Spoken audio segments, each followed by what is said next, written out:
आजको हाम्रो प्रडक्ट छ मी वाच, जसले टेम्परेचर प्लस टाइम देखाउँछ। So let's start it. Unboxing गर्नुभन्दा अगाडि चाहिँ इन्ट्रो हेरौँ।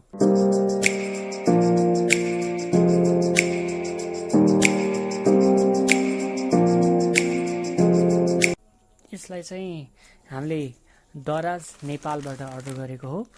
सो यो चाहिँ चाइनाबाट डाइरेक्टली आएको। So we have to wait it for 1 month। After a long wait I got this device. हेरौँ के छ यसभित्र।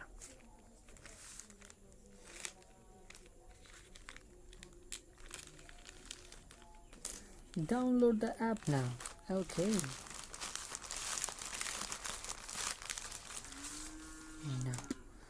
product having this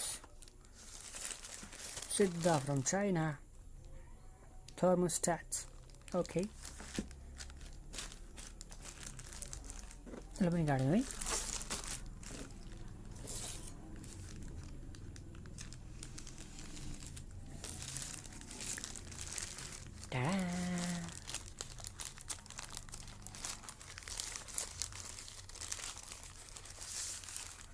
This is the brand new Mi thermostat.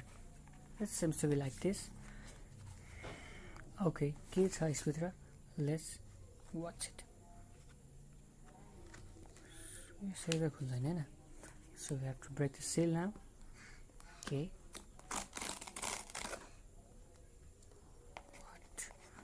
यो कुन तरिका हो?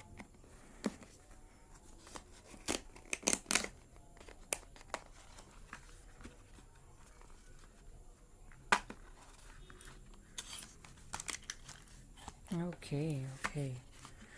Now here is the device. So first we get to see this thermostat. I'll wrap it later. एउटा manual जो बिल्कुलै चाइनिजमा छ, म त बुझ्दिनँ।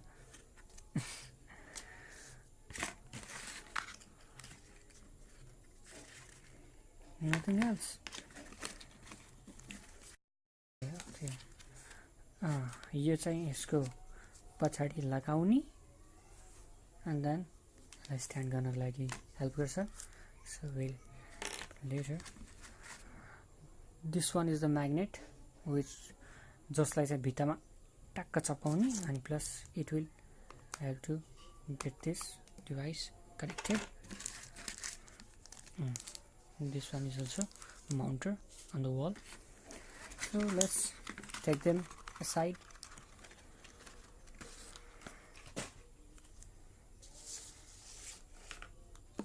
So यो चाहिँ रहेको छ थर्मोस्ट्याट।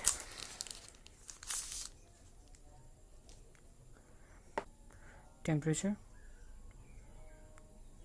should be the humidity, it's the time, the battery percentage. So let's peel this off. मलाई पनि थाहा छैन, तान्ने नै जस्तो लाग्छ।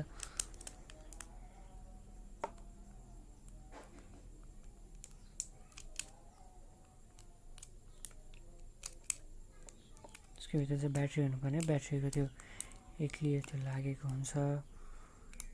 सो ओके, ओ चालु हो। 10:51 8:31 पक्का चाइनाको टाइम होला। सो डिभाइस यस्तो रहेको छ। यो चाहिँ टेम्परेचर, यो चाहिँ ह्युमिडिटी लेभल। किन दुखी छ मलाई थाहा छैन। 10:52 यसलाई चाहिँ ब्लुटुथबाट यो मी होमको एप डाउनलोड गरेर कनेक्ट गरिसकेपछि it's work on hour time set गर्न मिल्छ र ह्युमिडिटी हामी फोनमै पनि हेर्न मिल्छ। So it's good. समवट 2000 रुपिसको परेको थियो मलाई दराजमा। सो लेट्स चेक गर्दै जाउँ कस्तो हुन्छ। डिस्प्ले वाइज चाहिँ एकदम राम्रो छ, इट्स क्लियर जताबाट हेऱ्यो पनि। म चाहिँ यसलाई टेबलमा राख्छु।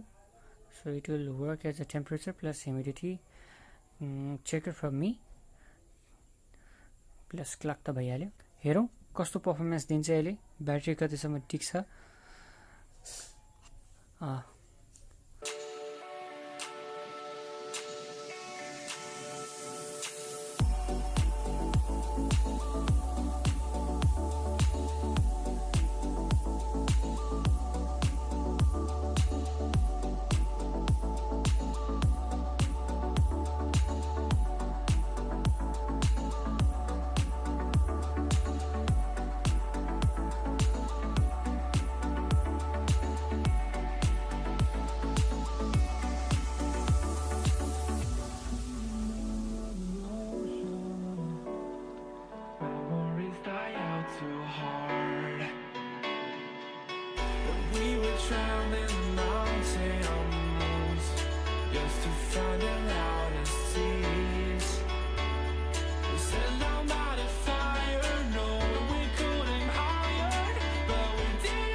सो तपाईहरुलाई भन्नु के छ, इफ कुनै यसबारेमा कुनै रिलेटेड कमेन्ट्स या फिर क्वेशन्सहरु छ भनेपछि कृपया कमेन्ट बक्समा सोध्न नबिर्सिनु होला।